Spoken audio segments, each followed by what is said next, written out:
Gemuruh tepuk tangan menggema di ballroom Hotel Bintang 5 di kawasan Mega Kuningan. Kilatan lampu kamera memantulkan sinar pada layar LED raksasa bertuliskan, peluncuran proyek strategis nasional, Lithium Vision 2040. Irwan Prasetyo, Direktur Utama PT Telkomunika Digantara, berdiri gagah di podium, memamerkan slide demi slide presentasi yang menjanjikan masa depan hijau berbasis energi bersih. Di balik senyumnya yang penuh percaya diri, tak seorang pun menyadari bahwa proyek bernilai ratusan miliar itu tak pernah benar-benar dimulai. Setelah konferensi pers selesai, para petinggi BUMN bersalaman dengan pejabat kementerian dan investor asing yang tampak puas. Mereka bersulang dengan wine mahal sambil membicarakan masa depan mobil listrik Indonesia. Namun di lantai 15 gedung pusat Telkomunika, ruangan yang seharusnya menjadi pusat kendali proyek justru kosong melompong, tak lebih dari gudang dokumen yang berdebu. Tak ada blueprint, tak ada perencanaan teknis, hanya satu laptop tua yang menyala menampilkan halaman utama PowerPoint. Proyek ini diumumkan sebagai lompatan besar menuju kemandirian teknologi nasional, tapi faktanya tak ada satupun infrastruktur yang dibangun. Media nasional sibuk meliput janji-janji manis dari Irwan, yang menyebut proyek tersebut akan menggandeng mitra dari Korea Selatan, Jerman, dan Kanada. Tidak ada wartawan yang bertanya mengapa lokasi pembangunan belum juga diumumkan, atau mengapa tidak ada satupun dari mitra asing yang muncul dalam acara peluncuran. Di sisi lain kota, Adinda Kirana, auditor internal yang baru naik jabatan 3 bulan lalu, menatap layar komputernya dengan dahi mengernyit. Berkas keuangan proyek lithium itu terlihat mencurigakan, transaksi pembelian alat berat dalam jumlah besar, tetapi tidak ada bukti pengiriman, tidak ada surat jalan, bahkan tidak ada nomor invoice yang valid. Instingnya berteriak bahwa ada sesuatu yang tak beres, tapi ia tahu, menyentuh proyek ini berarti mengguncang sarang lebah. Malam itu, Adinda mengunci pintu ruangannya dan mulai menyalin dokumen ke USB rahasia miliknya. Ia tahu perusahaannya memiliki sejarah menyingkirkan mereka yang terlalu ingin tahu. Tak lama kemudian, sebuah notifikasi muncul di emailnya. Meeting dadakan besok jam 8. Wajib hadir. Lokasi, ruang direktur utama. Tidak ada agenda, tidak ada penjelasan. Hanya perintah singkat yang membuat bulu kuduknya berdiri. Sementara itu, di sebuah kafe tersembunyi di Senopati, seorang mantan jurnalis investigasi bernama Raka mendapatkan pesan transkripsi dari narasumber lama di lingkungan kejaksaan. Isinya hanya satu kalimat, cek proyek lithium, bukan masa depan, tapi kuburan uang. Raka, yang dulu pernah membongkar kasus korupsi alat kesehatan, merasa adrenalinnya mengalir lagi. Ia tahu, ini bukan proyek biasa. Keesokan harinya, gedung Telkomunika Digantara dipenuhi wajah-wajah serius. Irwan tampak gelisah, lebih banyak mengunci diri di ruangannya daripada biasanya. Ada desas-desus bahwa seorang pejabat dari Kementerian BUMN diam-diam melakukan inspeksi. Adinda datang ke pertemuan dengan langkah berat, berusaha menyembunyikan ketakutan di balik ekspresi profesional. Di dalam ruang rapat, udara terasa tegang, seolah semua menyimpan rahasia yang sama. Di luar gedung, seseorang dengan jaket hitam dan helm tertutup memarkir motor dan memotret bangunan dari berbagai sudut. Ia bukan tukang ojek online, bukan pula kurir. Ia agen dari intelijen kejaksaan, yang sedang memetakan titik masuk untuk operasi senyap yang akan mengguncang salah satu perusahaan BUMN terbesar di Indonesia. Pagi itu, langit Jakarta tampak kelabu, seolah mencerminkan isi hati Adinda yang tak tenang. Ia duduk di ruang rapat lantai 16, dikelilingi para petinggi perusahaan yang bicara dengan suara tinggi dan jargon teknis yang kosong makna. Ketika giliran Adinda memaparkan hasil audit sementaranya, Irwan hanya menatap tajam, lalu menyela dengan suara dingin, fokus pada angka-angka yang membangun kepercayaan, bukan menciptakan kepanikan. Semua tahu, itu bukan permintaan, itu peringatan. Namun Adinda tak tinggal diam. Malam harinya, ia menyusun laporan paralel secara diam-diam, versi asli yang tak pernah dikirim ke atasan langsungnya.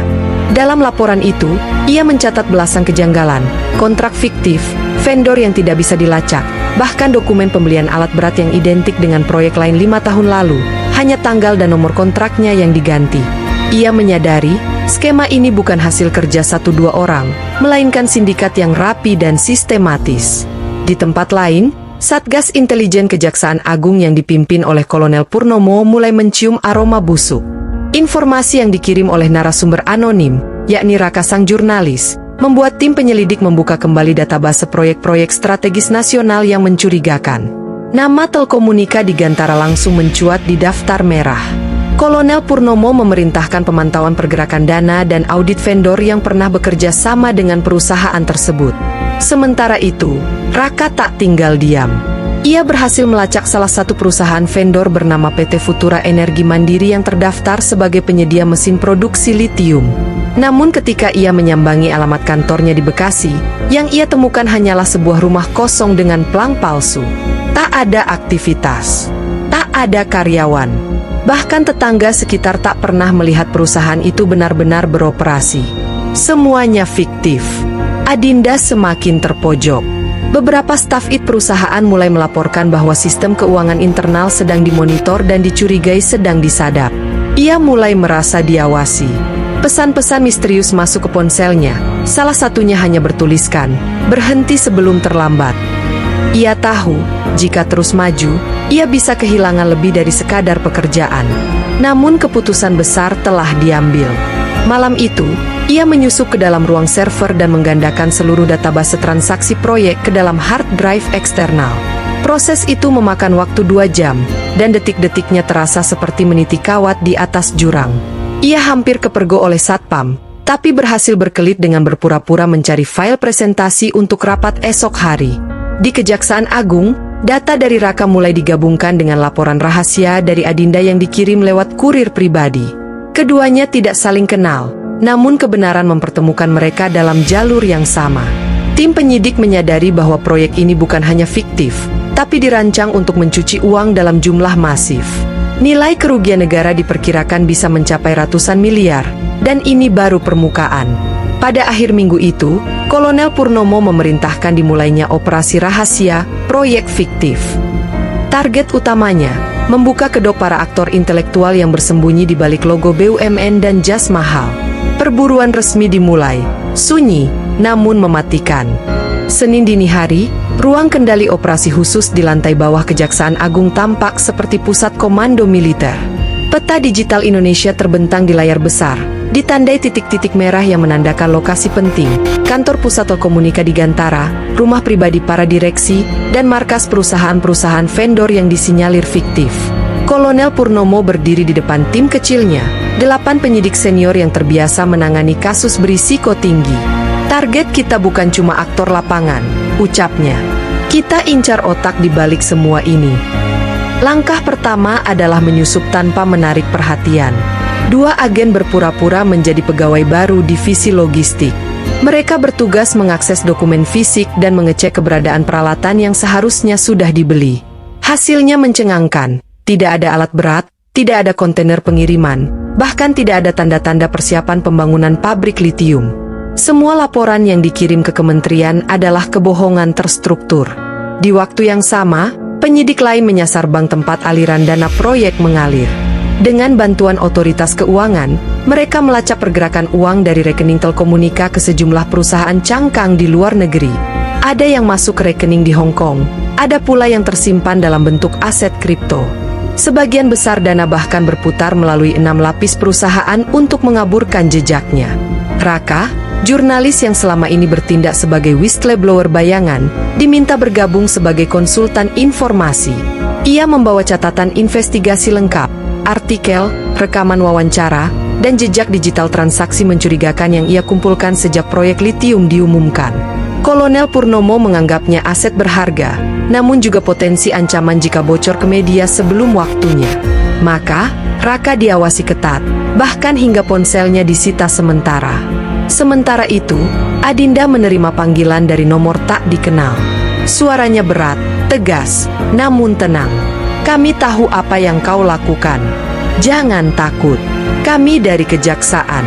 Tapi untuk keselamatanmu, mulai hari ini kamu harus menghilang sementara." Dalam waktu 12 jam, Adinda sudah dipindahkan ke rumah aman rahasia di luar Jakarta. Ia menjadi saksi kunci, satu-satunya orang dalam yang memiliki akses penuh ke struktur pemalsuan laporan keuangan. Tak butuh waktu lama sebelum hasil penyelidikan membuahkan nama-nama besar. Salah satunya, Faisal Tanjung, komisaris independen yang dulunya dikenal sebagai tokoh anti korupsi. Ternyata ia menjadi perantara legalisasi kontrak-kontrak fiktif. Kemudian ada Larasati Yuwana, mantan konsultan keuangan yang kini menjabat direktur proyek, yang bertugas membungkus laporan agar lolos audit kementerian. Namun, di balik semua itu, satu sosok paling mencurigakan mulai muncul, Irwan Prasetyo sendiri. Direktur utama yang tampil meyakinkan di publik, ternyata memiliki koneksi kuat ke partai penguasa. Dalam beberapa kesempatan, ia terlihat bertemu dengan pejabat tinggi yang pernah menyebut proyek litium sebagai kebanggaan nasional. Menyeret Irwan berarti menantang kekuatan politik di balik layar. Kolonel Purnomo tahu, serangan frontal belum waktunya. Ia menginstruksikan tim untuk terus menggali dan mengumpulkan bukti yang tak terbantahkan. Kita bukan hanya akan menangkap penjahat kerah putih, ujarnya. Kita akan memotong urat nadi sistem busuk yang selama ini membuat negara ini berdarah-darah tanpa suara. Penyidik kejaksaan menemukan bahwa proyek litium yang seharusnya menjadi kebanggaan bangsa justru menjadi mesin pencuci uang raksasa. Dalam waktu kurang dari 1 tahun, dana 431 miliar rupiah mengalir keluar dari Kastel Komunika di Gantara. Tapi aliran itu tidak menuju pabrik, laboratorium, atau teknologi, melainkan ke rekening pribadi, properti luar negeri, dan barang-barang mewah yang tidak pernah tercatat dalam laporan keuangan resmi. Salah satu rekening mencurigakan terdaftar atas nama PT Valdera International, perusahaan yang konon menjadi mitra teknis dari Kanada. Namun setelah ditelusuri, PT Valdera hanyalah kotak surat di gedung Virtual Office di Jakarta Selatan. Uang yang mengalir ke sana langsung dipindahkan ke rekening atas nama pribadi di Hong Kong, lalu masuk ke dompet kripto dengan nama alias yang tak bisa ditelusuri. Disinilah titik paling gelap dari kasus ini, jejak digital yang nyaris tak terjamah.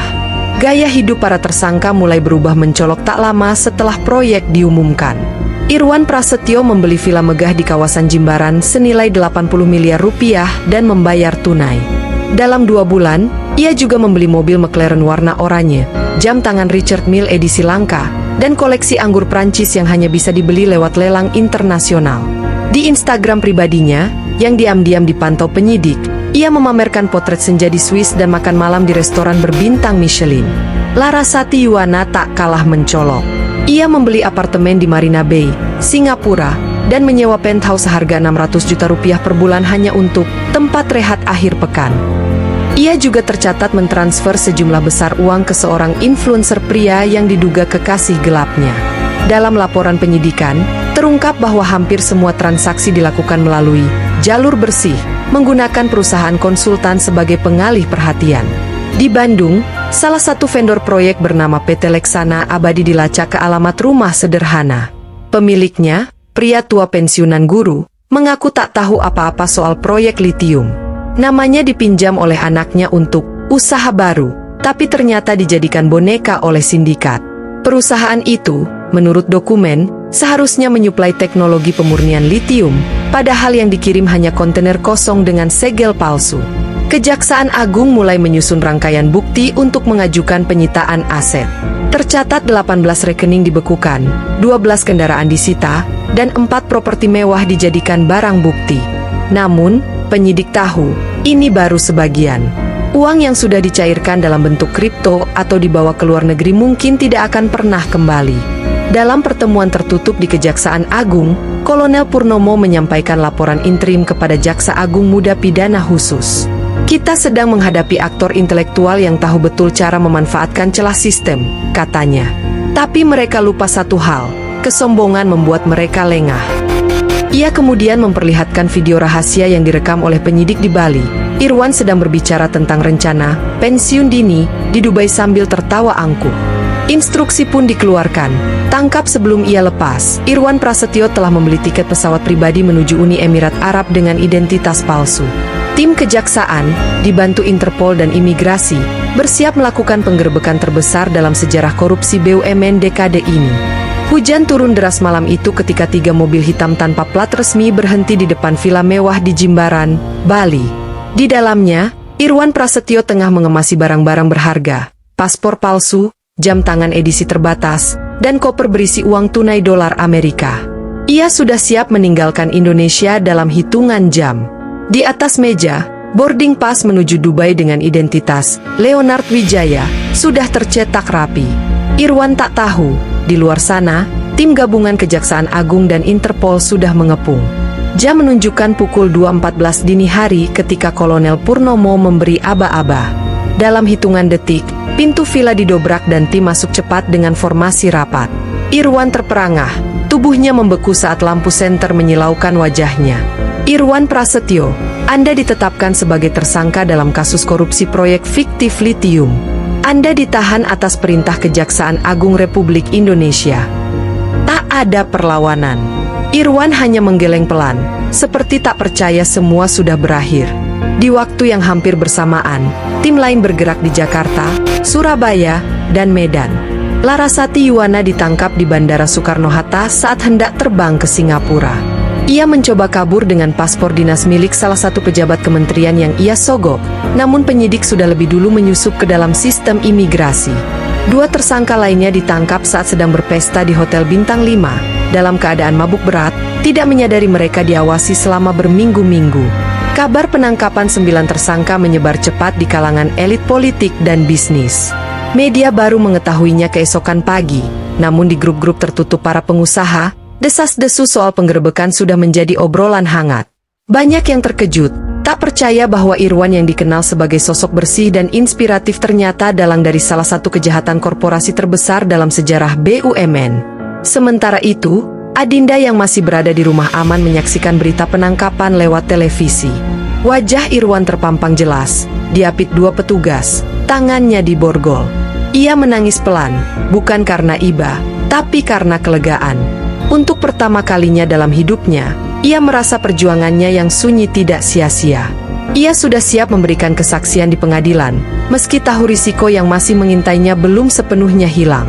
Raka, si jurnalis, duduk di sudut ruang redaksi tempatnya dulu bekerja, kini sebagai tamu kehormatan. Ia menolak tawaran eksklusif dari media besar. Baginya, ini bukan soal popularitas. Kebenaran bukan untuk dijual, katanya kepada salah satu produser televisi. Namun diam-diam, ia mencatat semuanya, menyiapkan satu laporan akhir yang akan ia rilis saat semua sudah dibuka di pengadilan. Di Kejaksaan Agung, suasana penuh ketegangan dan antisipasi. Jaksa penuntut umum mulai menyusun berkas dakwaan, menyandingkan ratusan dokumen dengan kesaksian kunci dari Adinda dan bukti digital dari tim forensik. Mereka tahu, pertarungan berikutnya akan berlangsung di ruang sidang. Tapi mereka sudah menyiapkan satu kejutan besar, pengakuan dari salah satu tersangka yang bersedia menjadi justice kolaborator. Malam itu, di ruang tahanan khusus, Irwan duduk membisu. Di depannya, Kolonel Purnomo menatap tajam. Permainanmu sudah berakhir. Tapi kami tahu kau bukan satu-satunya. Irwan mengangkat kepala perlahan, senyumnya sinis. Kalian baru melihat ujungnya. Di belakang saya ada orang-orang yang jauh lebih kebal hukum. Kalimat itu menggema di ruangan sunyi, menjadi isyarat bahwa badai yang lebih besar belum benar-benar datang. Pernyataan Irwan Prasetyo di ruang tahanan menjadi titik balik. Di belakang saya, ada orang-orang yang jauh lebih kebal hukum, bukan sekadar ancaman atau pembelaan diri, itu adalah peta tak langsung menuju jaringan korupsi yang jauh lebih luas. Kolonel Purnomo memahami bahwa proyek fiktif litium ini hanyalah pintu masuk menuju sindikat besar yang menjangkau pejabat tinggi, politisi, dan aktor ekonomi yang selama ini merasa kebal. Dalam pemeriksaan lanjutan, Irwan akhirnya membuka sebagian tabir. Ia menyebut satu nama, Guntur Samudra, mantan menteri yang kini menjadi penasihat strategis di salah satu partai besar. Guntur disebut-sebut sebagai arsitek sebenarnya dari proyek litium, orang yang meyakinkan para pemimpin untuk mendanai proyek ini lewat skema percepatan industri hijau, padahal dibaliknya hanyalah transaksi kotor untuk menutupi defisit kampanye dan memperkaya diri. Kejaksaan Agung mulai mengumpulkan data keuangan yang mengaitkan proyek litium dengan jaringan Guntur. Rekening atas nama yayasan, perusahaan media, hingga LSM lingkungan ditelusuri satu persatu. Puluhan transaksi mencurigakan ditemukan mengalir ke entitas-entitas yang secara hukum terpisah, namun memiliki hubungan personal yang erat dengan Guntur. Salah satu aliran dana bahkan masuk rekening anak perusahaannya di Mauritius, tempat yang selama ini dikenal sebagai surga penghindaran pajak. Dalam ruang gelap interogasi, Larasati akhirnya ikut bicara. Di bawah tekanan ancaman hukuman maksimal dan permintaan untuk menjadi justice kolaborator, ia menyerahkan satu hard disk eksternal berisi korespondensi email rahasia antara dirinya, Irwan, dan seseorang dengan nama kode R09. Dari metadata dan pola komunikasi, penyidik menyimpulkan bahwa R09 adalah alias dari salah satu wakil rakyat aktif yang duduk di Komisi 6 DPR RI, lembaga yang membawahi pengawasan BUMN. Adinda, yang kini telah mendapat perlindungan penuh sebagai saksi negara, membantu membongkar struktur internal Telkomunika di Gantara. Ia menjelaskan bagaimana permintaan dari atas kerap datang dalam bentuk memo informal, disampaikan secara lisan, namun semua orang di kantor tahu itu tak bisa ditolak. Para direksi hanyalah boneka, eksekutor dari perintah yang tak pernah tertulis. Sistem ini sudah berjalan lama, hanya berganti wajah. Raka mulai merasakan tekanan. 2 kali motornya dirusak. Seorang rekannya yang dulu membantu dalam riset investigasi ditemukan dianiaya di tempat parkir apartemen. Ia paham, makin dalam ia terlibat, makin besar risikonya. Tapi ia sudah terlanjur berada di tengah badai. Ia mulai menulis laporan panjang yang ia beri judul Boneka dan Tuan Besar, bersiap untuk dipublikasikan saat persidangan dimulai. Di internal kejaksaan, tekanan politik mulai terasa. Sejumlah petinggi negara mengisyaratkan untuk menjaga stabilitas nasional, menyarankan agar kasus ini tidak menyentuh tokoh-tokoh tertentu. Kolonel Purnomo dipanggil ke rapat tertutup dan diminta berkompromi. Namun ia menolak mentah-mentah. Kalau hukum bisa dinegosiasikan, maka negara ini tinggal tunggu waktu untuk runtuh, ucapnya lantang. Malam itu, di sebuah restoran gelap di kawasan Menteng, seorang pria parubaya dengan jas abu-abu berbicara lirih ke ponselnya. Segera siapkan langkah darurat. Kalau perlu, buat seolah-olah kasus ini hanya permainan anak-anak. Hapus jejak yang tersisa. Ia tak sadar, pembicaraan itu direkam oleh tim intel kejaksaan. Nama pria itu, Guntur Samudra. Dan mulai malam itu, sang tuan besar bukan lagi hantu yang tak tersentuh. Ia kini menjadi target utama. Gedung Pengadilan Tipikor Jakarta penuh sesak. Awak media berdesakan, kamera bergelantungan, dan masyarakat sipil memadati ruang sidang hingga keluar koridor. Sidang perdana kasus korupsi proyek fiktif litium dimulai. 9 tersangka duduk berjejer di kursi pesakitan, dengan wajah tegang namun masih menyisakan sisa keangkuhan. Irwan Prasetyo duduk di ujung, mengenakan batik mahal dan menatap tajam ke arah jaksa. Sementara itu, Larasati terlihat lebih gugup, sesekali mengalihkan pandangan dari sorotan kamera. Jaksa penuntut umum membacakan dakwaan sepanjang 178 halaman. Suara lantangnya menggema di ruangan, penggelapan dana negara, pencucian uang lintas negara, pemalsuan dokumen, penyalahgunaan wewenang, dan gratifikasi struktural. Nama-nama yang sebelumnya hanya disebut dalam bisik-bisik mulai disebut terang-terangan. Guntur Samudra, R09, dan sejumlah pejabat kementerian yang disebut ikut menikmati hasil korupsi. Ketegangan memuncak saat Adinda dipanggil sebagai saksi pertama. Mengenakan jilbab hitam dan kemeja putih, ia tampak tegar meski napasnya berat. Ia menjelaskan secara rinci bagaimana laporan fiktif disusun, siapa yang memerintahkan, dan bagaimana ia sendiri nyaris dipecat karena menolak menandatangani salah satu dokumen palsu. Beberapa kali, Irwan tampak tersenyum sinis, namun hakim segera menegurnya. Sidang semakin panas ketika Larasati memutuskan untuk mengakui perannya secara terbuka. Dalam pengakuannya, ia menyebut Guntur Samudra sebagai otak di balik semuanya. "Kami semua hanya menjalankan perintah," ucapnya. Ruang sidang riuh. Kuasa hukum Irwan keberatan, namun hakim mempersilakan pengakuan tersebut dilanjutkan sebagai bagian dari upaya membuka aktor intelektual. Di luar gedung, sekelompok demonstran dari organisasi anti korupsi meneriakan yel-yel menuntut penangkapan Guntur. Namun permainan licik dimulai dari balik layar. 2 hari setelah kesaksian Larasati, saksi lain yang seharusnya hadir ditemukan tak sadarkan diri karena dugaan diracun. Tim jaksa curiga ada upaya sabotase. Salah satu staf kejaksaan bahkan kedapatan membocorkan dokumen internal ke pihak luar. Kolonel Purnomo murka dan memerintahkan audit internal. Pengkhianat dari dalam sistem mulai terendus. Sementara itu, Guntur Samudra tampil tenang di layar media. Ia menyangkal semua tuduhan dan menyebut kasus ini sebagai rekayasa politik menjelang pemilu. Namun, satu fakta membungkam semuanya. Rekaman suara dirinya yang memerintahkan penghapusan jejak ditayangkan di ruang sidang. Ia terlihat pucat ketika video itu viral dan tekanan publik mulai memuncak. Desakan agar KPK ikut turun tangan makin keras, bahkan dari kalangan anggota DPR sendiri. Raka mempublikasikan laporannya yang telah lama ia siapkan, Boneka dan Tuan Besar. Artikel itu menyebar cepat, dibaca jutaan orang dalam waktu kurang dari 2 jam. Dalam tulisan itu, ia menggambarkan bagaimana uang rakyat dialirkan lewat proyek hijau yang hanya jadi tameng, dan bagaimana sistem hukum terus digoyang oleh kekuatan politik yang bermain dua muka. Tulisan itu membuatnya kembali menjadi incaran, tapi publik sudah terlanjur membuka mata. Di akhir sidang pekan keempat, hakim memberikan peringatan keras. Jika terbukti ada intervensi atau upaya sabotase, proses hukum akan dipindahkan ke mahkamah khusus. Ini bukan hanya soal 9 orang di kursi terdakwa, tapi tentang integritas sistem peradilan itu sendiri. Dan di luar ruang sidang, satu pesan mulai bergema di media, mural jalanan, hingga sosial media, tangkap Tuan Besar. Hari itu langit Jakarta tampak muram, seolah menyatu dengan suasana mencekam di dalam ruang sidang. Hakim ketua membuka persidangan terakhir dengan wajah tak menggambarkan emosi.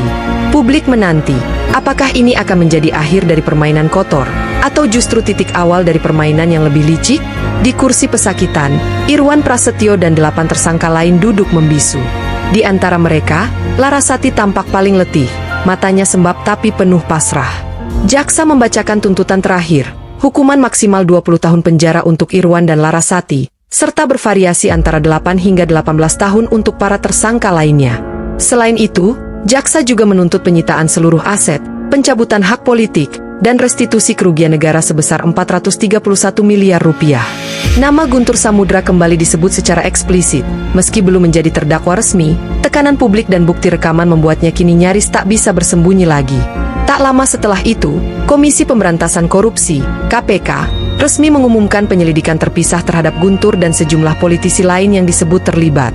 Panggilan resmi dilayangkan, dan meskipun awalnya Guntur menolak hadir, tekanan politik dari dalam partainya sendiri memaksanya patuh.